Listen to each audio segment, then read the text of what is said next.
A new report found the number of people surviving cancer is at a historic high. The new findings published by the American Cancer Society found that the 5-year survival rate for all cancers has reached 70% for the first time. That's up from just half in the mid-1970s. CBS News chief medical correspondent Dr. Jon LaPook joins us now. Doctor, we have some good health news here. We love a little bright spot. What did the American Cancer Society cite as the biggest driving force behind this? Well, it's a number of things. I actually just got off the phone with Rebecca Siegel, who is one of the authors of the study, and she said it's a combination of, early diagnosis, which we know things like colonoscopy and mammography and screening, skin screening can help, but also much more targeted therapies. So you have this combination of immunotherapy and targeted therapy. What that means is going after very specific molecular defects or changes or mutations, so that instead of doing like in the old days where somebody had chemo and it was sort of like hitting somebody over the head by the 2x4, you hope that you hurt the cancer more than you hurt the person. But now we're just sort of honing in on the cancer. We've had some dramatic responses, multiple myeloma and certain types of cancer and colon cancer. And this year, the U.S. is expected to see upwards of 2 million new cancer cases, more than 600,000 deaths related to cancer. These numbers are from the American Cancer Society. How can patients be on the lookout for symptoms, and can they get screened early?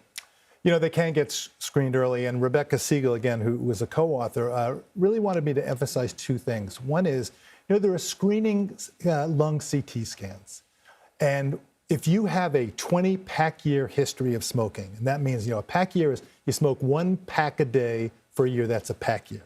So if you do a pack a day for 20 years, you have 20 pack years, or 2 packs a day for 10 years, right? You should talk to your doctor or your healthcare provider about doing a screening CAT scan. But the uptake of that is less than 20%. So we have a lot of ways to go. The other thing is things like HPV vaccine. Now, human papillomavirus vaccine can help prevent not only infection with HPV, but can prevent cancer. It can help prevent cervical cancer, and it can prevent cancer of the head and neck, in men. So it's both for men and women, but the uptake of that is only about 2/3. Is that a specific age range of when people should get the HPV vaccine? They say you can start it as early as 9, right? But why is it still 9? People aren't sexually active at 9 generally, right? But it's because the vaccine works better when given earlier, right? But you can do it for those years, for a few years after that, and the more you wait, then the more you risk the person becoming sexually active. People do have sex at an earlier age, usually than their parents want them to, or want to believe that they are. But once you have HPV, you can't get rid of it. 90% of people with HPV, it sort of comes in and remains dormant, but in 10% it can come out again, and it can cause all sorts of mischief. What else needs to be done to drive the survivability rates up? I think people need to do more research, for sure. We're seeing cuts in research. This is not the time to cut research. It's the time to double down.